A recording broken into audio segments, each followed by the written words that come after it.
சிவாய நம. அனைத்து அடியார் பெருமக்களுக்கும் வணக்கம்.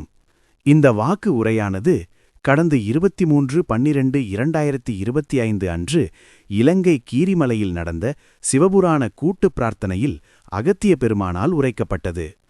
வாருங்கள், வாக்கின் உரைக்குள் செல்வோம். இறைவா, நீயே அனைத்தும். இறைவா, நீ நன்றாக இருக்க வேண்டும்.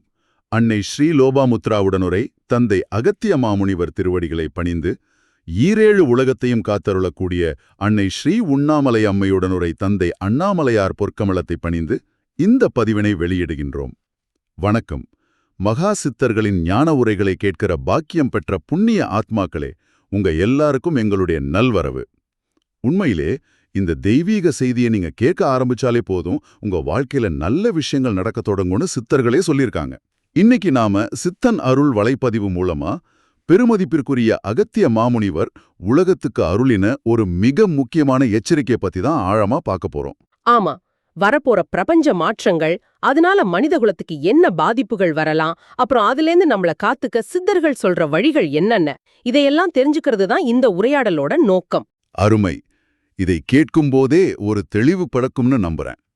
சரி, முதல்ல அந்த வரப்போற அச்சுறுத்தல்கள் என்னென்னு ஆரம்பிக்கலாமா? கண்டிப்பா. அந்த மூலத்தின்படி பார்த்தா 3 முக்கிய நிகழ்வுகளை குறிப்பிடுறாங்க. ஓகே. முதல் அச்சுறுத்தல் என்ன? முதல் அச்சுறுத்தல் பெர்முடா முக்கோண பகுதியில இருக்கிற மாந்தி அப்படிங்கிற ஒரு கோள். அது மெல்ல மெல்ல மேலே எழும்ப ஆரம்பிச்சிருக்கு. மாந்தி கோளா? ஜோதிடத்துல சொல்லுவாங்களே, அதோட பாதிப்பு எப்படி இருக்கும்னு சொல்றாங்க. இதனால மனிதர்களோட அறிவுத்திறன் குறையோனோ, பிடிவாத குணம் அதிகமாகி மனசுல ஒருவித குழப்பம் உருவாகணும் அந்த பதிவு சொல்லுது. இது மனிதர்களை அழிவு பாதைக்கு இட்டு செல்லும். இது கேட்கவே கொஞ்சம் கவலையா இருக்கு. சரி, இரண்டாவது அச்சுறுத்தல்? இரண்டாவதா தர்மதேவனான சனிக்கோள் பூமிக்கு ரொம்ப பக்கத்துல நகர்ந்து வருது. அப்போ இந்த சனியும் மாந்தியும் ஒரு காந்தம் மாதிரி ஒன்றை ஒன்று ஈர்க்கும்போது அதோட சக்தி பல மடங்கு பெருகிடும். அது பூமியோட இயக்கத்தையே பாதிக்கும்னு சொல்லப்பட்டிருக்கு. சரி, அப்போ மூன்றாவது, அது இதைவிட தீவிரமானதா? ஆமா, மூணாவது தான் ரொம்பவே தீவிரமான எச்சரிக்கை. ஒரு மிகப்பெரிய கோள் பூமிய மோதி தகர்க்கிற அபாயத்துல இருக்கு. என்னது, ஒரு கோள் மோத போகுதா? இதுல இருந்து தப்பிக்க வழியே இல்லையா? வழி இருக்கு. இங்கதான் ஒரு சுவாரஸ்யமான விஷயமே வருது. அப்படியா? சொல்லுங்க. நம்மள காக்க சித்தர்குள்ளர்கள் அப்படின்னு சொல்லப்படுற தேவ தூதர்கள், அதாவது ஏலியன்ஸ், அவங்க தயாராக இருக்கிறதா அந்த பதிவு சொல்லுது. ஆனா ஒரு நிபந்தனை. நிபந்தனையா? என்னது? அவங்க நம்மளோட எண்ண ஓட்டங்களை தொடர்ந்து கண்காணிச்சுட்டே இருக்காங்களாம். ஓ. மனிதர்களாகிய நாம பக்தி, நேர்மை, நல்லெண்ணத்தோட இருந்தா மட்டும்தான் அந்த பெரிய கோள் மோதுறதுல இருந்து அவங்க பூமியை காப்பாத்துவாங்க. அப்போ நாம சரியா இல்லைன்னா மோதட்டும் அப்படின்னு அவங்க விலகி நின்னுடுவாங்க. அப்ப நம்ம எதிர்காலம் நம்ம கையில தான் இருக்கு. சரி, அந்த தெய்வீக சக்திகளோட உதவியை பெற நம்ம கான்கிரீட்டா என்ன செய்யணும்? அதுக்கு 2 மிக முக்கியமான வழிகள் சொல்லப்பட்டிருக்கு. முதல் வழி, சொல்லுங்க. ஞானிகளோட நூல்கள்லயே முதன்மையானது திருவாசகம். அதுல இருக்கிற சிவபுராணத்தை பாராயணம் செய்யணும். வரப்போற அழிவுகளை தடுக்க இதுதான் முதல் வழிபாடு. சிவபுராணம். சரி, இரண்டாவது வழி என்ன? இரண்டாவது வழி தான் வழிபாடு.